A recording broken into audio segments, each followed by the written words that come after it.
мәйітті жуу, негізінде әке өлсе бала жуғаны дұрыс, шеше өлсе қыздары жуған дұрыс мәйітті.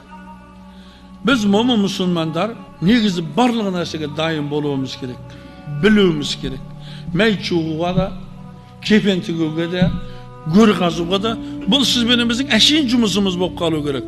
Ал бірақ біздің осы жұмыстарымызды қазір мысалы 70-80 адам білмейді, процент білмейді адамдар. Өлік жууға мен қорқам едім бәйт. О, ит емес қой сені тістеп алатын.